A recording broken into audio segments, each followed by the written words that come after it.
안녕하십니까. 눈먼 강호입니다. 네, 조건입니다.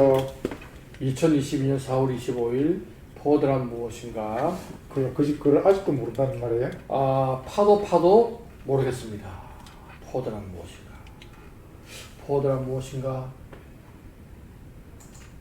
오늘은 지난주에 이어서 선하증권을 하는 게 아니고 네. 좀 쉬어가는 시간으로 포린이를 위한 컨테이너 항만 터미널 간략 설명 시간입니다. 일부를 준비하다가 네. 갑자기 오늘은 요걸 좀 해야겠다. 요걸 좀 해야 되겠다고? 나를요? 이것을 해야겠다. 아, 제가 뜨끔했어요. 요 사진 기억나십니까? 요거 이제 보는 순간 네. 항만에 대해서 여기 딱 잘 나와 있더라고. 요 사진을 가지고 네. 설명을 좀 해야겠다 아하.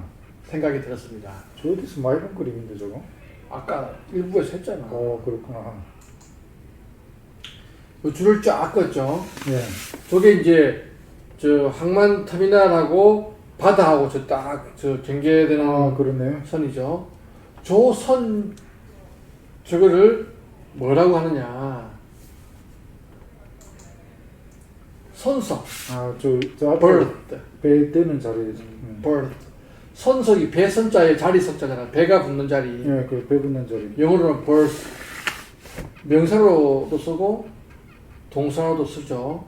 그래요? 배를 붙인다 그럴 때는 birthing. birthing. 동명사. 그래서 이제 뭐 birthing time 그러면은 배가 언제 붙느냐. 그러니까 이제 부산항을 기준으로 보면은 배가 5, 6도를 통과하면은 이제 배가 입항했다고 하는 것 같더라고. 배가 5, 6도를 지나가면은 출항했다 그러고.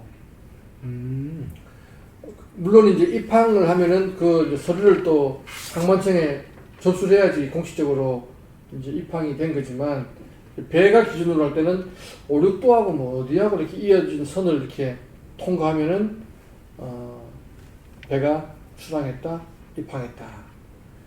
근데 배가 출항하고 입항하고 한들 물건을 바로 내리는 건 아니니까 배가 부두에 이제 딱 붙어야지 이게 물건을 내릴 수 있으니까 그 배를 붙이는 데를 선석, 벌사 그러고 배를 붙이는 행위를 berthing이라고 합니다. berthing이라고 한다. berthing time 그러면은 접안 시간. 그 진짜 그때는 접안이라고 그러네. 선석이란 말 대신에 또. Anyway, 그래서 저 터미널 끝에 끝선을 선석이라 한다. berth를 한다. 지금 사진에는 잘 안 보이지만 저 밑에 저기 배가 지금 붙어 있는 거죠. 그래요?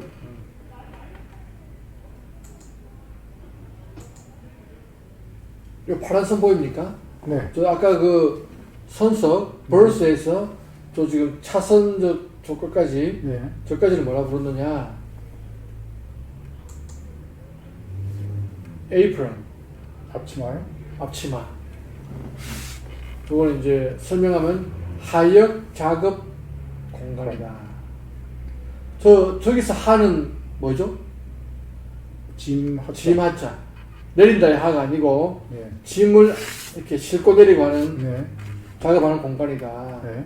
그래서 저 배에서부터 저 크레인으로 물건을 내려서 왔다 갔다 하게 하는 저 장소, 저기를 에이프론이라 한다. 그러니까 이제 바다가 있고 바다와 터미널이 딱 만나는 그 지점이 선석, berth고 거기서 물건을 내리고 올리고 하는 그 자리를 에이프론이라고 한다.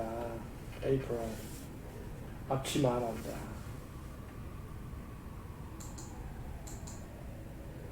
보입니까? 잘 안 보이는데. 저 끝에 저 컨테이너 위에 저 줄 치는 거 보입니까? 네. 저 조기를 뭐라 그러냐? 마샬링 야드. 마샬링 야드. 마샬링 야드는 이제 물건을 싣기 위해서 예. 컨테이너를 배 근처로 갖고 오는 거죠. 그래서 실리는 반대 순서로. 그러니까 맨 위에 있는 놈들이 맨 밑에 들어가게 실린 애들을 갖다 맨 밑에 있는 게 맨 위에 실리게. 그렇게 작업 효율을 높이기 위해서 그렇게 쌓아두는 공간을 마샬링 마샬링 야드라고 그러고 그렇게 쌓는 거를 마샬, 마샬. 마샬이란다. 마샬링 야드까지밖에 안 나오네. 그림이. 그다음에 겐츄리 크레인. 겐츄리 크레인. 지금 여기 서 있는 요것들을 네. 다 이제 겐츄리 크레인이라 그러죠. 네. 근데 겐츄리 크레인 모양이 사진이 잘려가지고 다 안 보여. 그래서 제가 딴 사진을 준비했습니다. 오. 이 사진. 아까 그 방향이 반대죠, 그죠? 그러네요. 아까는 이제 터미널에서 바다 쪽으로 보는 거고, 이거는 이제 바다에서 터미널을 보는 거니까, 아까 저 겐츄리 크레인이 했을 때, 아까 사진에 보면은 다리만 보였잖아. 네. 근데 저 위에 보면은 배를 가로질러가지고 쭉 나가 있는 네, 맞아요. 저게 다 이제 겐츄리 크레인이고, 저 따라 이제 줄이 왔다 갔다 하면서 컨테이너를 찍어서 올려서 두루루 옮겨가지고 차에 실어주고, 네. 또 아까 마샬링 야드에서 싣고 온 그 컨테이너가 트럭에 실려서 쭉 오면은 딱 들어서 올려가지고 줄로 주르르 가서 배에 탁 내려주고 하는 저거를 이제 겐츄리 크레인이란다. 엄청 크죠. 그 2002년인가 태풍 매미가 왔을 때 바람 불어가지고. 태풍에 저 겐츄리 크레인이 밀려가지고 저 뒤에 있는 마샬링 야드에 있는 컨테이너를 쳐버려가지고 컨테이너가 수백 개가 다 아작이 나고 어마어마하게 태풍이 세가지고 태풍 매미. 그때 제가 추석 때 고향에 가 있다가 전화가 와가지고 겐츄리 크레인이 밀려가지고 컨테이너가 사고가 났는데 내가 부킹한 컨테이너가 사고가 나가지고 그랬던 기억이 납니다. 그래서 저는 태풍 매미를 잊을 수가 없습니다. 매미는 언제적 태풍입니까, 그거는? 2002년으로 기억하는데 아닌가? 매미가요? 그런가? 난 그 옛날에 그 산호랑 헷갈렸나 봐요. 설화는 내가 태어나기도 전이다. 그 50년대에 왔던 게 산호인데 그거랑 헷갈렸던 거야. 근데 네. CY라는 게 있어. 그러죠. 그래서 이제 다시 정리하면 바다가 있고 선석이 있고 에이프론이 있고 마샬링 야드가 있고 네. 그 뒤에가 CY. CY다. 컨테이너 야드. 컨테이너 야드다. 저희 막 쌓아놓는 장소가 컨테이너 야드고, 거기서 이제 배가 들어왔을 때 배에 실리는 그 반대 방향으로 이제 탁 쌓아두는 장소가 마샬링 야드다. 이렇게 보시면 되네요. 근데 CY는 터미널 안팎에 상관이 없다. 뭐 터미널 CY는 터미널 안에 있어야 된다 이런 게 아니고 터미널 안이든 터미널 밖이든 하여튼 컨테이너가 쌓여 있는 데는 다 CY다. 부산에 그런 게 많죠. 부산에만 있나? 특히 저 의왕에도 있고 네. 아산에도 있고 각각 거점에 다 있지. 다 있는데 이제 부산에 이제 그러니까 이렇게 부두가 좁아가지고 물론 그쪽에 물론 많이 물론. 근데 이제 CY만 얘기하면 또 안 되니까 CFS 컨테이너 프레이트 스테이션이라 가지고 네. 소량 화물 작업장을 CFS라고 합니다.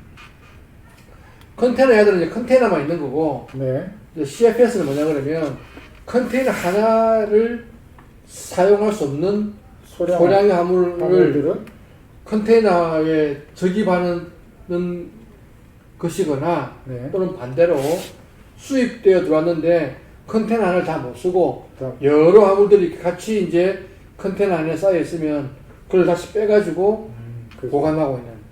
그러니까 이제 소량 화물을 목적지별로 분류를 갖다 해가지고 같은 컨테이너에 담아서 실어 보낸다. 뭐 이런 느낌이죠.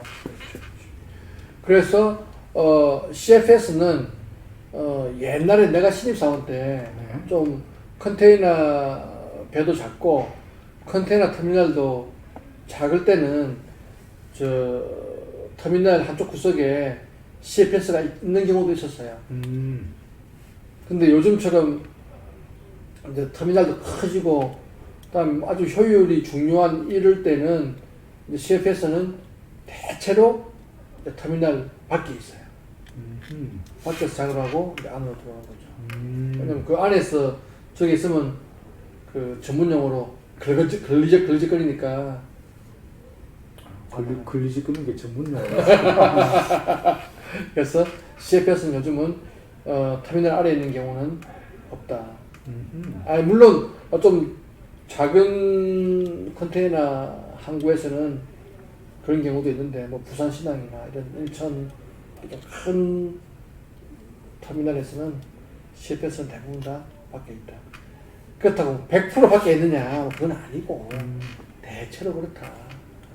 그래서 오늘은 제가 아까 중국 항만에 정체되어 있는 컨테이너 선이 2배로 됐다는 그 사진을 보고 갑자기 그 사진이 너무 설명하기가 좋아가지고 선석, 벌스, 그다음에 에이프런, 그다음에 마샬링 야드, 그다음 CY, 참고로 겐츄리 크레인 저렇게 아주 긴 저걸 암이라 하더라고. 팔 저렇게 있다. 그다음에 참고로 CFS라는 또 소량 화물을 처리하는 장소가 있다. 이렇게 우리 포린이들을 위해서 잠깐 쉬어가는 코너로 항만에 대해서 간략하게 설명을 했습니다. 네, 고생하셨네요. 수고했습니다. 네, 수고했습니다.